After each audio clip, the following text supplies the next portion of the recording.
Good morning, everyone, and welcome to the fifth installment in the Sargent Lecture Series at Boston Public Library. Today's talk is titled Sargent Keeping Faith, Church and Synagogue, 1919, and features speakers Karen Corsano and Dan Williman. Karen and Dan met in the 60s in Toronto, where they were both trained to read Latin manuscripts from the Middle Ages and to write history. Karen, a Boston native, introduced Dan to John Singer Sargent's Triumph of Religion mural cycle here at BPL, and together they began research on the Ormond side of Sargent's family history. Richard Ormond, whom we had the opportunity to hear from ahead of Chloe Sharp's lecture last week, kept his promise of extensive help to Dan and Karen throughout their research. Family archives and additional archives in France provided the rich source material for their 2014 book, John Singer Sargent and His Muse, currently available at BPL for your use. And they continue to read, write, and lecture on the inexhaustible subject of Sargent, a fact which we all know to be true after this series and further work. Karen and Dan have opted to pre-record today's session, so unlike previous talks, we will not be addressing audience questions live. However, they have invited you to send in your comments, questions, and your own interpretations to sargent1918@gmail.com. I will drop that email address in the chat as well for any of you who would like to reach out to them. Finally, we invite all of you to join us for one final session next Wednesday, June 1st at 11 a.m. EST, featuring a moderated panel discussion about the synagogue controversy that will be referenced today. More information about this session and a registration link will be posted later today to bpl.org/Sargent.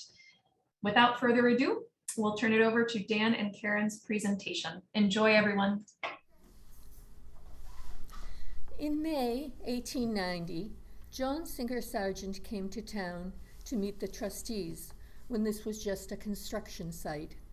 It was destined to be the monumental Boston Public Library, a civic shrine and a treasury of knowledge and culture, open and free to all. The architects proposed to the trustees that the interior of the building should be suitably decorated as a democratic temple of learning, monumental bronze doors with bas-reliefs representing music and poetry, knowledge and wisdom, truth and romance, mosaic floors and ceilings, a magnificent marble stairway flooded with light. Because it was an American shrine, they had selected two young American artists to provide the murals, John Sargent and Edwin Austin Abbey, although Sargent was a portrait artist and Abbey was an illustrator, and neither one was living in America. As a precaution, the trustees engaged the most renowned muralist of the day, the Frenchman Pierre Puvis de Chavannes, to decorate the walls around the staircase and the loggia at its head. He had painted murals of in the Pantheon in Paris. Puvis produced these serene, classical representations of science, philosophy, and literature. The high panels of the book delivery room were assigned to Abbey, and he chose to illustrate scenes from the romantic medieval legend of the Holy Grail. John Sargent was a rising star as a portrait artist. His work was already being collected in Boston, and he made a great splash 2 years earlier on his first visit here with a one-man show at the St. Botolph Club.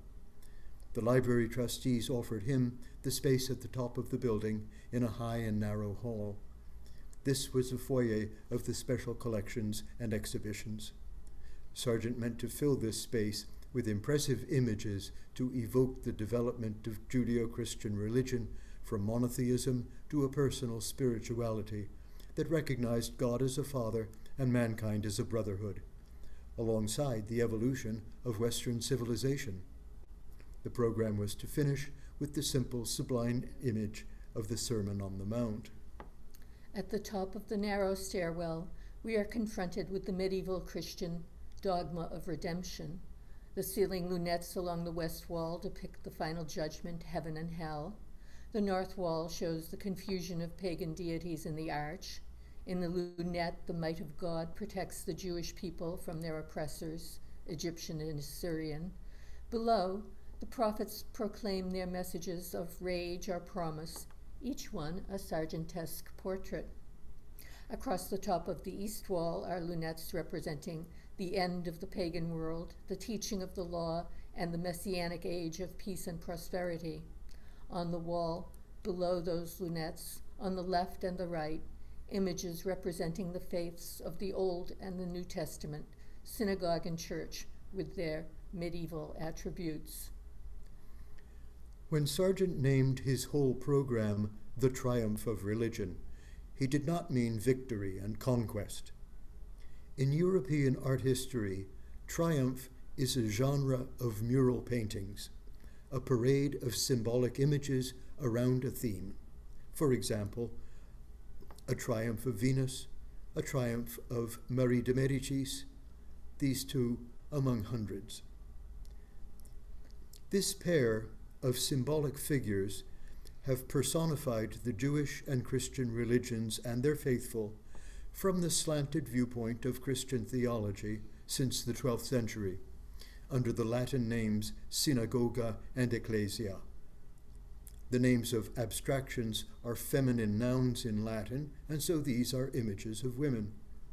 Each figure is identified by certain traditional attributes.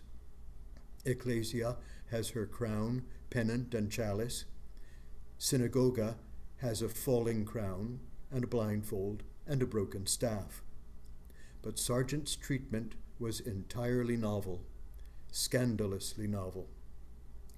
These last two paintings were unveiled on October 5th, 1919, before a crowd of dignitaries, including the King and Queen of Belgium. John Sargent hated speaking in public. He seldom attended his openings and unveilings, and he was not there. He let the paintings speak for themselves, and they did not speak clearly. The paintings are subdued, almost grisaille, in contrast with the bright colors of the other murals. To the viewer's right, Church is a heavily mantled young woman seated in majestic solemnity. She holds the host and the chalice lighted in gold. The body of the dead Jesus is supported between her knees. Synagogue is portrayed as a powerful old woman, blindfolded, falling in the ruins of the temple. The traditional symbols of synagogue's power are destroyed. Her emblematic crown, the crenellated city wall of Jerusalem, is tumbling off, and she clutches to her bosom her broken staff and the 2 tablets of the 10 Commandments. For a Christian viewer, those tablets symbolize Jewish law. Boston gave Sargent the benefit of his esoteric symbolism, then the benefit of a benign interpretation, then a warning of trouble ahead. William Justin Mann in the Boston Post wrote, "Some paintings, like some books, require an interpreter or a commentary. Mr. Sargent believes in symbolism and makes large use of it." A.J. Philpott stepped up as an interpreter in the Boston Globe. "It is as if the figure were in the ruins of the Temple of Jerusalem after the Romans under Titus had destroyed the city and taken the people into bondage. All that was left the Jews at the moment was that intangible but dominating spirit of the religion that was embedded in the 10 Commandments." But the critic William Howe Downs warned in the Boston Evening Transcript, "If one were an Orthodox Jew, a rabbi or a cantor, it might be a little distasteful to have this fashion of deprecating his ancient religion revived in a building supported by public taxes."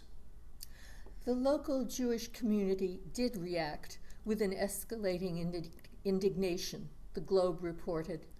Jewish critics declare that the powerful form of the aged woman in the first place does not fitly represent the synagogue, and that the figure employed preferably should be a man with a flowing beard. In the second place, they deny that the condition set forth in the painting is indicative of the position of the synagogue in Jewish life. Sargent responded in a short letter to the editor of the Jewish Advocate and referred his critics to traditional antecedents for his synagogue in the medieval cathedrals at Reims and Strasbourg as authoritative precedents for his iconography. He wrote to his friend Evan Charteris on October 24th. I am in hot water with the Jews, who resent my synagogue and want it removed. And tomorrow a prominent member of the Jewish colony is coming to bully me about it and ask me to explain myself. I can only refer him to Reims, Notre Dame, Strasbourg, and other cathedrals, and dwell at length on the good old times. Fortunately, the library trustees do not object and propose this painful work to stay. So Sargent was claiming his authority as an artist, backed up by art history, to choose his symbols and to picture them in his own way. His self-defense fell flat. The two sides weren't speaking the same language. In fact, they were talking about two different things. Sargent was using a traditional symbolic shorthand to represent the two historic faiths at the core of Western civilization, and he was ignoring the Christian prejudice that these symbols had always embodied. The Jewish critics thought that synagogue represented real synagogues and the historic and continuing institution of the synagogue.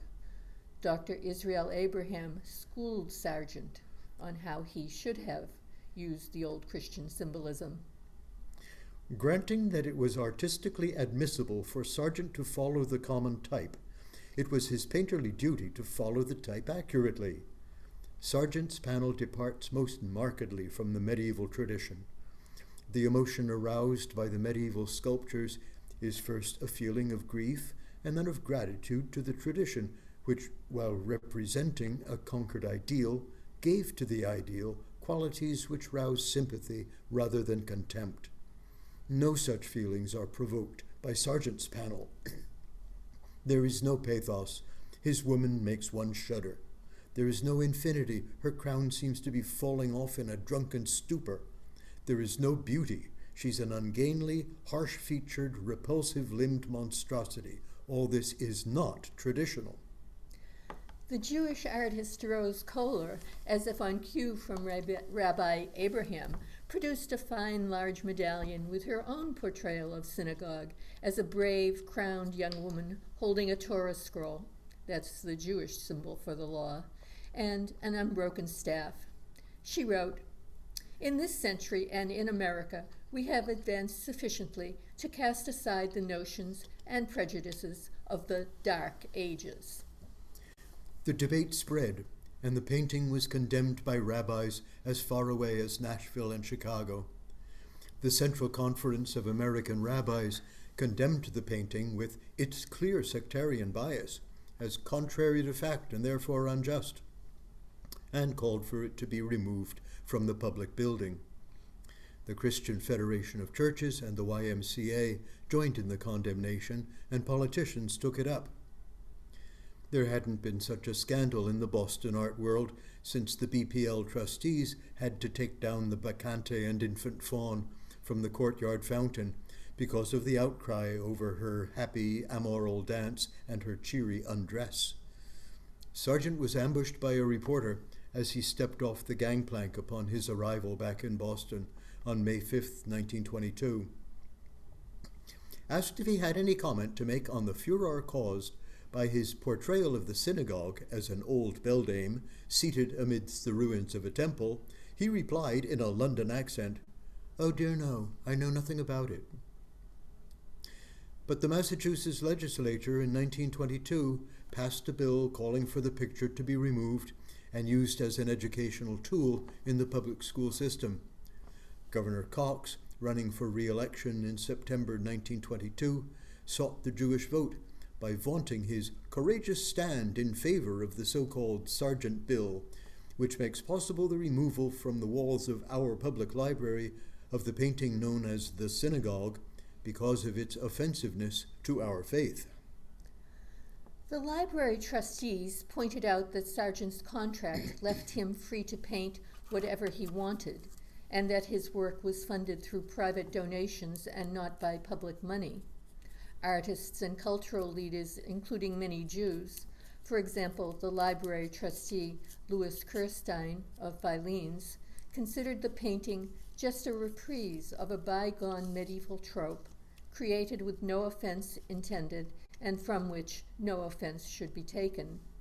Kirstein, was convinced by Sargent's professionalism, lack of vanity, historical logic, gravity, grace, and lack of resentment. Thomas Fox, Sargent's friend and longtime architectural liaison, testified that the panel could not be removed without damage to the wall and the painting. The Attorney General decided that the bill was probably an unconstitutional use of eminent domain, and the State Board of Education didn't want the picture anyway. They pointed out that isolating it from the mural cycle would only serve to accentuate its problematic character. With everything so uncertain, the bill was quietly repealed, but not until March 1924. John Singer Sargent was not a racist or a religious bigot, and he was intelligent and culturally learned. Why did he design and finish his picture of synagogue in this way that so many found offensive?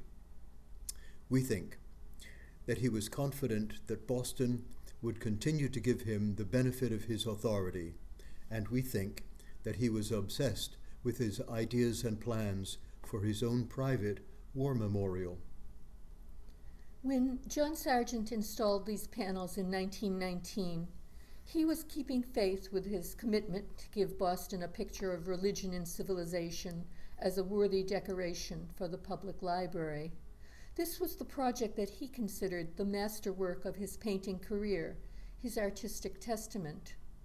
To understand those last pictures more completely, we need to go back to their roots a dozen years earlier. In January 1906, John Sargent was 50 years old and hard at work on his BPL project in Palestine. Sargent never painted from a merely mental image. He had to have a model to observe and reproduce, or an existing image to work from. It was common knowledge in Boston that his ambitious program would climax with a great picture of Jesus' Sermon on the Mount from the Gospel of Matthew, chapters 5 through 7. Sargent's primary influence on the study of religious history was the reverent and controversial Christian freethinker Ernest Renan. In his Life of Jesus, Renan wrote, "Whatever may be the transformations of dogma, Jesus will ever be the creator of the pure spirit of religion. The Sermon on the Mount will never be surpassed." And Renan wrote such a description of Galilee in the springtime that Sargent had to travel there for first-hand site research. He wrote, "Galilee was a very green, shady, smiling district, the true home of the Song of Songs. During the 2 months of March and April, the country forms a carpet of flowers of an incomparable variety of colors. The animals are small and exceedingly gentle. In no country in the world do the mountains spread themselves out with more harmony or inspire more exalted thoughts. Jesus seems to have had a particular love for them." Sargent did paint some broad Galilean landscapes, but his campaign was cut short that January, before the hillsides were green and before the carpet of flowers had emerged. A telegram came to him in Jerusalem. His mother had died suddenly. It was sad déjà vu. 17 years before, John's father had died in a nursing home in Bournemouth, when John thought that he could safely take a few days in Paris to serve on the selection committee of the Salon. Whenever one of his family or a friend was sick or injured or in need or in mourning, Sargent had to keep faith with them, had to be there. With his mother's death, Sargent became the single head of his little family, his unmarried sister Emily, his best friend from childhood, and his much younger sister Violet. Violet had married Francis Ormond, the spoiled and footloose heir of a Swiss cigar fortune. Francis never settled down to respectability or responsibility. Of his 6 children, the oldest 2 girls spoke French and lived in Geneva, San Remo, and Paris with Madame Ormond, their straight-laced grandmother, their bonne maman. The 4 younger children lived with Violet and close to Emily in London and spoke English. Francis indulged his wanderlust frequently on the continent and in North Africa. Sargent tolerated Francis for Violet's sake, but he probably knew worse things about Francis from men's club gossip than he ever talked about, and he took upon himself the paternal task of keeping an eye on Violet's children. At that point in his life, John Sargent was the most sought-after portrait painter of England and America, but the business bored him. He called it the pimp's profession, making ugly people beautiful to please their families. Portraiture gave him no new challenges, and it had made him so rich that he could afford to give it up. His life developed a new annual cycle. He joined the Royal Watercolor Society and went on painting vacations with friends and fellow artists in the Alps each summer, until October, then further south as the days cooled, and he wintered in London. In morning sittings, he did quick charcoal portraits to satisfy the demand for his talents. He called them mugs, and they made him even richer. Meanwhile, he was composing and painting the elements of the Boston Public Library decoration in a barn of a studio on Fulham Road. In the summer of 1905, John's sister, Violet Ormond, joined the Alpine party and brought along 2 daughters, Rosemary from San Remo and Wren from Chelsea. This visit was too brief for Sargent to capture on canvas, but from that summer on, Sargent always included his nieces and nephews for weeks of his summer painting campaigns. He was a confirmed bachelor and a generous and thoughtful uncle. He understood that bringing those siblings together was a great treat for them all, and especially for the second girl, Rosemary. She lived the rest of the year with her strict grandmother and her older sister, Marguerite, and Marguerite had begun to develop symptoms of mental illness. Rosemary especially needed and relished those summer getaways. It was to involve Rosemary in the fun of the summer that in 1906, Sargent planned an al fresco costume party, especially for her. The family knew that each of the children had favorite stories, and Rosemary's were tales of the Arabian Nights. So her Uncle John bought the Aladdin costumes of a London pantomime and dressed everybody in the party as generic Middle Eastern models. That was Rosemary's 13th summer, and every summer through her 19th, Sargent painted her outdoors, in period dresses and voluminous cashmere shawls, in relaxed and comfortable poses in the alpine meadows. Rosemary was a lovely girl with charming manners, a sunny disposition, and a kind and generous heart, like her intimate friend, Aunt Emily. More than Sargent's other models, Rosemary was interested and engaged in the process and performance of posing. Sargent's pictures from those summers clearly tell how charmed he was and how he wanted to catch her bright qualities in paint and watercolor. Toward the end of that alpine idyll, Rosemary sat as a model for a figure study, non-chaloir, and she stood for her 18th birthday portrait photo. During the winters of those years, Sargent had been working on the library decoration in his Fulham Road studio, where he had room for a large wooden model of the hall in 1/3 scale, and also for the finished full-size canvases. Rosemary had her other life as well. She became engaged to her distant cousin by marriage, Robert André Michel. Robert was the son of André Michel, the foremost art historian in Europe and John Singer's professional friend from his Paris days. Back in 1884, the year of Madame X, when most critics had been content to be scandalized, Michel had provided a thoughtful note. Mr. John Sargent is showing the portrait of a woman of the world, Madame G, which has raised a small riot among the viewers of the vernissage, and which we certainly must talk about. To speak only of the painter, I am among those who are interested in his audacious work and his original talent.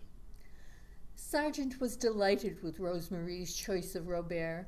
He was serious and intelligent, senior staff of the Archives Nationales in Paris, a reserve sergeant of infantry with his 2 years of compulsory army training behind him. Sargent painted Rosemarie Ormond, his only picture that bears her name, to mark her engagement. When she married Robert in 1913, Sargent signed the civil marriage contract as her witness, and she had a thoroughly happy home life with Robert for exactly a year. In the spring of 1914, Rosemarie and Robert traveled to Rome, San Remo, and Avignon. On June 28th, as the anniversary of their marriage approached, the Archduke of Austria was assassinated and the future began to cloud over. Nevertheless, they planned to celebrate with Rosemarie's family and her Aunt Emily on the Normandy coast. Sargent was invited, but he wrote from London, July 17, Ma chère Rosemarie, 1,000 thanks for the lovely photograph. I'm so glad to have it. It is very nice of you and Robert to offer me your hospitality when I pass through Paris, but I am flying to Tyrol by way of Basel in a day or two, to a place that I have never been to, but that the Adrian Stokes report as being very nice. It is higher than the Simplon. I am so glad that you are all going to be together at Sotteville, and I wish I could be of the party. Affectionate messages to Robert. Your loving uncle, J.S.S. He flew by rail, of course, and by the 24th, he and his painting party were in the Austrian South Tyrol, fully equipped for painting and fly fishing, with warm clothing for the changing season, but no passports. And so, when Austria declared war on Serbia, the border closed down behind them. France mobilized, and Robert reported for duty. He was put to work training recruits, and then he led a section of replacements to the trench line at Soissons. Rosemarie registered for a course of Red Cross training. In October, Sargent got the news that Robert had been killed. He wrote to Rosemarie, Ma chère Rosemarie, I pity you with all my heart. Your sorrow must be dreadful. I hope you won't delay going to your mother's in London, if the journey is possible at this time. She must want to see you with all her heart. Your affectionate uncle, John S. Sargent. And he enclosed a note of condolence to his old friend, Robert's father, André Michel. But Rosemarie replied that she was now a member of the family André Michel, a French woman, and as Robert's widow, she would follow him in the service of France and the suffering French people. She and Robert had a motto for their marriage: above life, honor; above happiness, sacrifice. Pleasant or not, she would be living in Paris. Sargent answered immediately, Ma chère Rosemarie, I see from your letter, all vibrant with noble emotion and courage, that you are valiant in your grief, and that gives me joy. Once again, Sargent could not share the mourning of one he loved. He couldn't even send flowers, and there was no proper funeral. But being Sargent, he acted on his sorrow by making a substantial gift to the Red Cross, so substantial that it was in the Austrian papers, or we would never have known about it. Then he put pressure on the American consul and hurried to Vienna to get a temporary passport, then by rail and steamer to Venice, to Rosemarie in Paris, and back to London. His English friends were all engaged with the war in one way or another, and Sargent contributed his art for wartime charities. He offered sketches for Edith Wharton's fundraiser, Book of the Homeless. He did mugs of young officers in uniform, but he didn't know of any real contribution that he could make to the Allied war effort, and he felt useless. Rosemarie made a visit to London for 1 week in January 1916, and Sargent saw her then for the last time. She was a mature war widow, and she was preoccupied, eager to get back to Paris. She described to her uncle her work as a volunteer nurse at the rehabilitation hospital of Reuilly, where blinded French soldiers were trained in useful crafts. The women volunteers performed the work of practical nursing there, and they also helped teach the daily skills like washing, shaving, and eating that the men had to relearn by touch. They called each man by his family name. They read aloud in the workshops the daily newspapers and whatever prose and poetry the men chose to hear, and in a lower voice on a bench in the park they would read a man the letters of his wife or sweetheart. Rosemary found at Reuilly the cause that lifted her spirits and filled the days of her widowhood with a useful duty that gave her joy. Her letters were full of her homage to the bravery and nobility of her blind men. An etching by Paul Renoir, Learning to be Blind, shows a white flock of nurses guiding a line of new men at Reuilly. Here's Rosemary in her nurse's whites.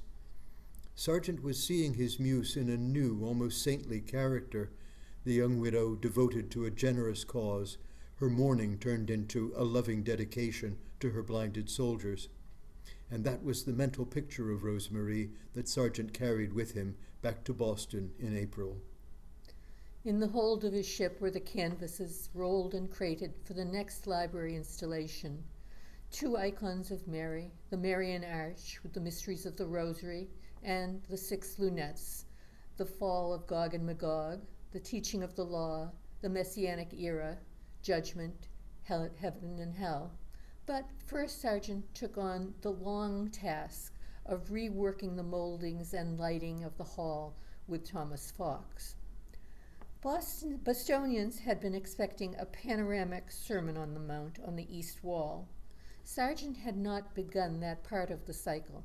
In fact, he had decided that the space was too long for a single subject, and he had decided to shorten it by placing a Jewish allegory at its left end near the Jewish wall and a Christian one on the right. He chose those symbolic figures from medieval Christian art, synagogue and ecclesia, but he had not designed the pictures. Thomas Fox built 2 shrine frames for them, and Sargent designed curtains to cover the frames. The Synagogue Curtain was a neat coincidence. Sargent followed the description of the veil that screened off the sanctuary in the Temple of Jerusalem. It's in Exodus 26. And thou shalt make a veil of blue and purple and scarlet, and fine twisted linen of cunning work. With cherubim shall it be made. For the Christian curtain, Sargent devised a repeating pattern of gospel themes, eagles and hearts of the stream. To escape the heat of the Boston summer, Sargent headed to the Canadian Rockies for his usual mountain holiday. Although he produced some memorable landscapes, that trip failed to recreate his alpine summers. Instead of his family, painting companions, and congenial friends in tourist hotels, he stayed in tents amid snow and mud with a single guide and ate tinned food. Back in Boston, he ended his tinkering with the library vault, and the pictures were finally glued to the walls and unveiled at Christmas 1916. The war dragged on. Although the U.S. was still neutral, German submarine attacks had made it dangerous for Sargent to return to England or to have his sisters join him in America. And in any case, Violet would not leave because her boys were enlisting, and Emily would not leave Violet.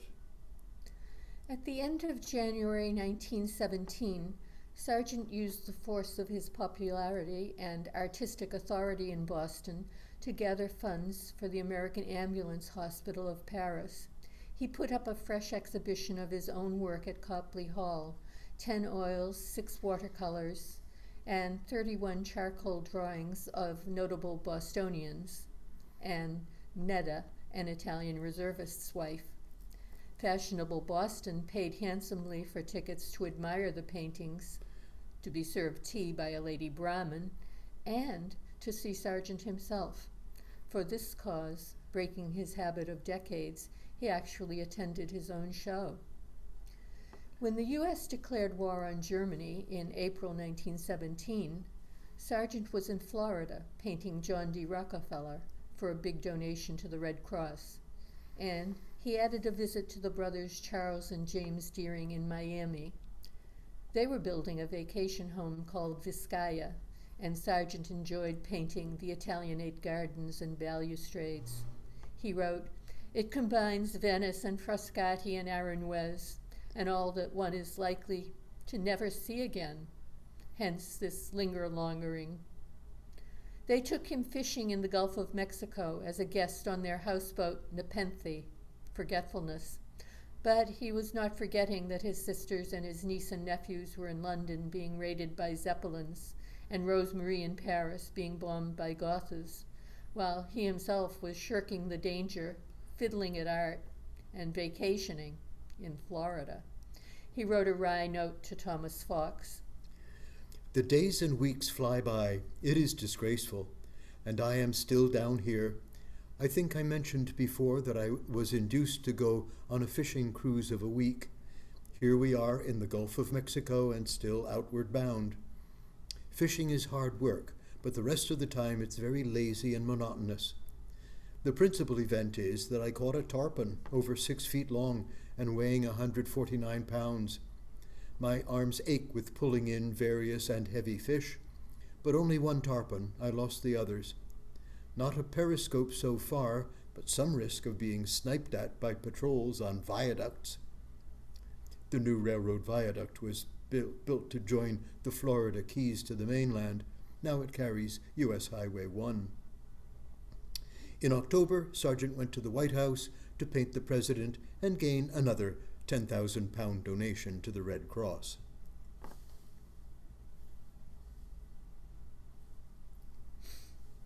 That winter in Boston, the war news continued bad. The American troops were not yet actively engaged in the fighting, and the future was as uncertain as ever. The German army began a big spring offensive with Holy Week on March 21st, 1918. Then, on the 25th, the Boston Globe carried the headlines, "Germany's big guns, stunning surprise, range 76 miles, beyond wildest expectations." And on Saturday, the 30th, the Globe brought the news of a calamity in Paris. On Good Friday, a shell from a long-range German gun had brought down the vault of a church in Paris and killed scores, mostly women and children. Then a cablegram arrived to tell Sargent that it was news of Rosemarie. Thomas Fox remembered being at the St. Botolph Club that evening when Sargent had an invitation to dine out of town. It's okay. There was a call to the telephone about 8 o'clock. "I have just had bad news from Paris," said he. "My niece has been killed, and I think I won't go out to dinner. I'll come round to the club." This he did. There were no details, only a cable from England giving the bare fact. "It was Rosemarie," said he. "Her husband was killed at the beginning of the war. She was very young and one of the most beautiful and attractive women I ever knew." And this meant much from him. Until he could get back to London and eventually to Paris, Sargent had to deal with the brutal fact of his great loss without knowing any details. The church was Saint-Gervais near the Hôtel de Ville. Rosemarie had gone with some hundreds of music lovers to hear the choir sing a concert of sacred music after the traditional Good Friday service. The German shell struck a supporting arch. 2 bays of the vault, 50 tons of stone, and the dust and grime of 4 centuries fell to the floor of the nave and broke through it, uncovering the bones of old burials. 92 were killed. Rosemarie died instantly with a crushed skull. Robert's uncle, a clinical pathologist, identified her body in the morgue the next morning, more by her clothes than by her features. Sargent made plans immediately to get back to his sisters in London. He made his will and booked passage on the RMS Baltic, now a troop ship. Thomas Fox came to help him clean up and pack. Among other things, there was a vast accumulation of boxes, papers, and letters to be sorted, and for the most part destroyed, and as we were beginning, Sargent said, "There's one letter I must find." He went over the few which had apparently been kept more carefully than the rest, and then began to search among the others. He was evidently much disturbed, but finally said, "Here it is, and I am much relieved it's found." The envelope had a black border, and the letter was written in French. He didn't say so, but it must have been the last that came from Rosemarie. Before he left Boston, Sargent was contacted by the British War Memorials Committee about a commission to paint a very large picture at the front in France. The Prime Minister himself urged him to accept. "I support the suggestion that you should execute one of these large paintings, the subject being, I understand, one in which British and American troops are engaged in unison." Was Lloyd George thinking of a scene like the meeting of Wellington and Blucher at Waterloo? The war in France was unlikely to offer one, but Sargent didn't quibble. The commission offered him two things that he badly needed: a call to a wartime task that he was uniquely qualified to perform, and a way to get across the Channel in wartime. Being Sargent, he had to get to Paris to visit Rosemarie's grave and give his condolences to the André Michels. Sargent's good friend, the painter Henry Tonks, had also been chosen as a war artist. Tonks's commission was to paint hospitals and dressing stations, and so they would not be in each other's way as Sargent looked for dramatic episodes of Allied cooperation. Looking in vain, as he explained. The nearer to danger, the fewer and more hidden the men. The more dramatic the situation, the more it becomes an empty landscape. But Sargent being Sargent, he painted constantly. He painted destruction caused by bombs and shells, the stone skeletons of church naves, and cloisters filled with rubble. He was thinking of Saint-Gervais. Then, on Wednesday, August 27th, after 7 weeks of life at the front, Sargent was handed a scene that he wanted immediately to paint large, a scene of blinded soldiers. Tonks remembered. After tea we heard that on the Doullens Road at the Corps dressing station at Le Bac du Sud there were a good many gassed cases, so we went there. The dressing station was situated on the road and consisted of a number of huts and a few tents. Gassed cases kept coming in, led along in parties of about 6 by an orderly. They sat or lay down on the grass. There must have been several hundred, evidently suffering a great deal. Chiefly, I fancy, from their eyes, which were covered up by a piece of lint. Sargent was very struck by the scene and immediately made a lot of notes. A little later he asked me if I would mind his making this essentially medical subject his, and I told him I did not the least mind. He worked hard and made a number of pencil and pen sketches which formed the basis of the oil painting known as Gassed. This was the scene that became the masterpiece of Sargent's campaign. It moved him more than any other in his war experience. Nature had set the stage perfectly. The weather that day was magnificent and hot. The moon turned full that night, and so it rose shortly before the sun set at about 8 p.m. In the distance there is a soccer match, and the ball is flying. Sargent was time-stamping that very evening, that very moment. That was Sargent's way of declaring, like Goya, "Io lo vi, I saw this." Sargent filled pages with studies of the blindfolded men, notes of their postures and motions and kit, details of that summer evening in the open French countryside. These soldiers were the models that visually recreated for him the heroic, blinded soldiers that Rosemarie had talked about and to whom she had dedicated her years as a widow. 2 weeks of that October 1918 are missing from the Sargent chronology because he was engaged on strictly personal business, keeping faith with Rosemarie. He had to go to Paris to visit her grave and to share condolences with his old friend, her father-in-law. André Michel had aged prematurely with his losses from the war, especially his only son Robert and 2 nephews, Mort pour la France, and then Rosemarie. He was carrying on his research on medieval architecture and sculpture, the French cultural patrimony that was targeted by the German terror campaign. His published lectures included descriptions of the symbolic figures of église and synagogue in the war zone at Strasbourg and Reims, just those figures that were on Sargent's mind. Michel returned the last letters that Sargent had written to Rose-Marie, and Sargent gave him that last letter he had received from her, still in its black-bordered envelope. Back in London, the War Memorials Committee recognized that Sargent's picture of the blinded soldiers would be a grand masterpiece, and Sargent got to work organizing his notes and sketches into a compelling composition. Gast is a panoramic 7.5 by 20 feet. He depicted 2 lines of soldiers blinded by gas, their eyes bandaged, converging toward the taut guy ropes of the field dressing station in the right end of the frame. Keeping faith with Henry Tonks, Sargent did not show the dressing station itself. The point of view is low, and the upper quarter of the canvas is empty, except for the evening light and a few airplanes and exploding shells far off in the serene expanse of sky. 10 soldiers and an orderly coming from the left of the frame are the focus of the picture. Their khaki battle dress is turned a ruddy gold by the sunset behind the artist. Each man has his hand on the backpack or shoulder of the one in front of him. The third man in line has just stubbed his left toe on the duckboard.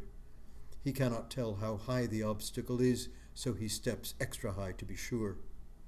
In the eastern distance, the rising moon hangs, milky and featureless.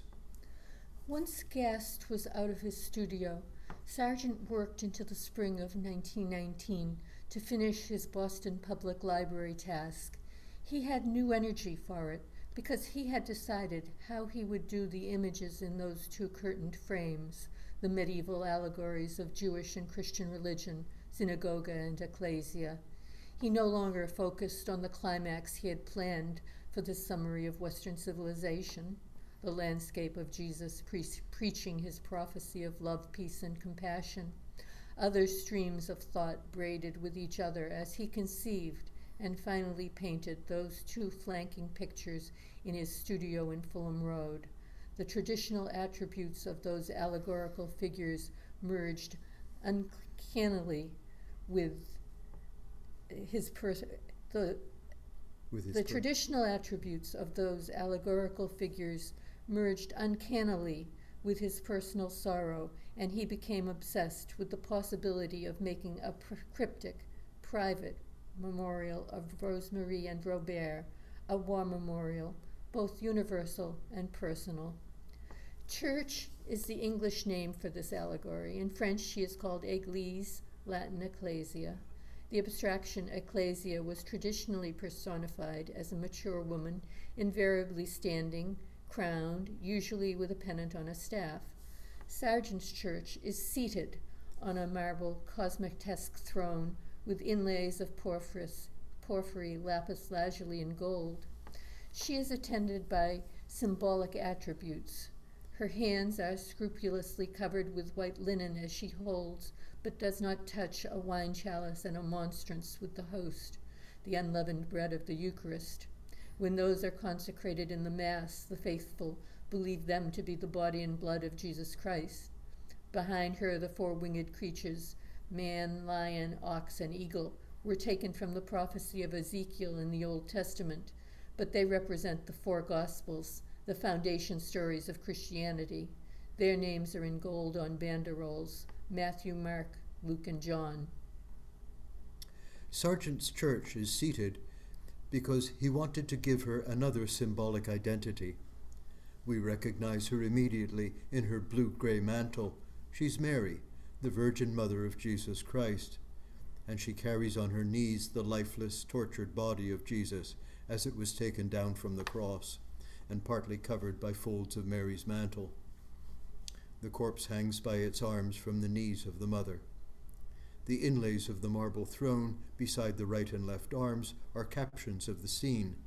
They form banderols with the names Isaac, Jeremiah, Daniel, and Ezekiel. Those Old Testament prophecies told how the righteous suffer in the service of God. The Madonna's traditional name in this symbolic abstraction is Pietà. That's pietas in Latin. It means both pity and piety, maternal piety, mother's love, and the pity a viewer must feel. In traditional Christian art, the Pietà is a pendant image to the Madonna and Child. Michelangelo, for example, carved both of them in marble. This is such a poignant story, told many times and told without a word, a story of mother's love, its beginning and its end. Sargent's Pietà is not posed in the same way as Michelangelo's sculpture in St. Peter's, the more traditional way. Instead, Sargent was copying the pose of a Michelangelo drawing. This dramatic masterpiece was a particular treasure of Isabella Stewart Gardner's, and we still see it today in her museum. Mary's hair is covered with a close scarf, and her face is worn with sorrow. She lifts her open hands and looks to heaven, asking, "Was it for this?" The quotation from Dante on the upright of the cross reads, "Down below, they do not know how much blood it costs." There is an awkward clash of symbols, of course. While the Pietà shows the mourning mother of Jesus, in the pious poetry of religious allegory, the Virgin Mary represents the Church, the bride of Christ, and here, the widow. The Michelangelo drawing was on Sargent's mind when he combined Ecclesia with Pietà and pondered his total composition. He thought of representing Jesus as a soldier dead of wounds in the same posture. He drew that concept in graphite, and he lightly penciled in the features of a uniform shirt with a standing collar, a buttoned front and pocket flap, sleeves rolled up to the elbows, and a head bandage instead of a crown of thorns. Of course, Sargent could not end his account of Judeo-Christian religious history over the millennia with a pathetic bit of 1918 autobiography. That concept was never painted on the library wall. But the sketch shows us what other meanings Sargent had in mind. The sketch compels us to look again at the painting. And first at the face of church. When we first examined the painting in 1995, the library was providing a guide pamphlet written by Sally Promey. She saw a resemblance to the face of Rosemary Ormond, and in her 1999 book, Painting Religion in Public, she added another resemblance, and it was the face of another église. This marvelous fragment was found in the rubble of the south transept of Reims Cathedral. German artillery bombed that church in 1914, shortly before Rosemary's husband, Robert, was killed. Sargent knew that limestone face from Paul Vitry's 2-volume study of the destruction and restoration of the cathedral. André Michel was reading the page proofs of Vitry's work when Sargent visited Paris in October 1918. And Rosemary's face, of course, had been the object of Sargent's close and affectionate study ever since 1906. There is a resemblance, but it is stylized and anonymous. A recognizable portrait of his niece would have been impossible, of course, pathetic and tasteless. Church has a white linen wimple to cover her hair and neck. This was the medieval habit of a professed nun, for the sake of religious modesty, and the uniform of a nurse, for professional pride and sanitary reasons. Both nuns and nurses were properly addressed as sister in recognition of their dedicated service. And there is even more information in her costume. If we focus on what she is wearing under her mantle, we see the stylized attribute of a military nurse, the broad turned-out lapels of a greatcoat. Military nurses wore army hand-me-downs before they were issued uniform coats of their own with similar features. To sum up, this allegorical figure stands publicly for Mary, the mourning mother of her son Jesus, and it personifies Christian religion. But secretly, it represents Rosemary Ormond, André Michel, military nurse, and war widow. Now let's look again at Synagogue. She is not a repulsive old monstrosity. In fact, she has the face and arms of Michelangelo's Cumaean Sibyl in the Sistine Chapel. Michelangelo portrayed this Sibyl as a powerful old woman because in legend she had asked Apollo for long life but had failed to ask for enduring youth. When Sargent conceived a pageant of images to tell the history of Judeo-Christian religion, he was thinking of religion within the steady advance of civilization, and he was living in a time of European peace. He chose Michelangelo's image of the Cumaean Sibyl, a noble seer, for the face and arms of Synagogue. The Cumaean Sibyl in Virgil's fourth eclogue had predicted a golden age of peace and prosperity. Medieval theologians had picked up Virgil as a prophet in the history of salvation, and they glossed his fourth eclogue as a pagan prophecy of the birth of Christ. Then Dante took the hint and used Virgil in the Divine Comedy as his guide up to the very gates of heaven. The figure of Synagogue in the form of the Cumaean Sibyl also represents the hopes of Western civilization struck down in the Great War. The Jewish faith looked forward to a messianic age when the wolf will dwell with the lamb. Both faiths looked forward to a more perfect future. Sargent had pictured that hope in the Messianic era, but his own share of that hope had been struck down in the bombed ruins of France. And there is more to see. There is a time stamp. Synagogue is shown at the moment on the first Good Friday, when Jesus died, according to Matthew 27. And behold, the veil of the temple was rent in twain from the top to the bottom, and the earth did quake, and the rocks rent, and the graves were opened. Here is the veil of the temple. The embroidered tapestry is torn, and a great fold of it wraps the slumped synagogue. The stones of the temple vault, rent by the earthquake, have fallen to the floor around her. In his picture of the ruin of the temple, as told by Matthew, Sargent was also reporting the scene of Saint-Gervais on that other Good Friday, 1918. Here at the library, within the public masterwork of his life, Sargent had privately kept faith with the victims of the war for whom he grieved, by creating his own memorial for his dear Rosemarie and her dear Robert. The center panel remained blank, where Sargent had intended and Boston had expected the Sermon on the Mount.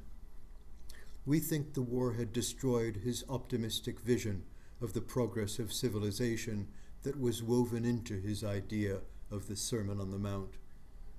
And after the hot scandal over Synagogue, Jesus' Sermon on the Mount would look like a final proof that the triumph of religion really meant the victory of Christianity over Judaism, and Sargent simply could not do it. Sargent recognized that his work was contractually incomplete, and keeping faith with the trustees, he did not take his last fee.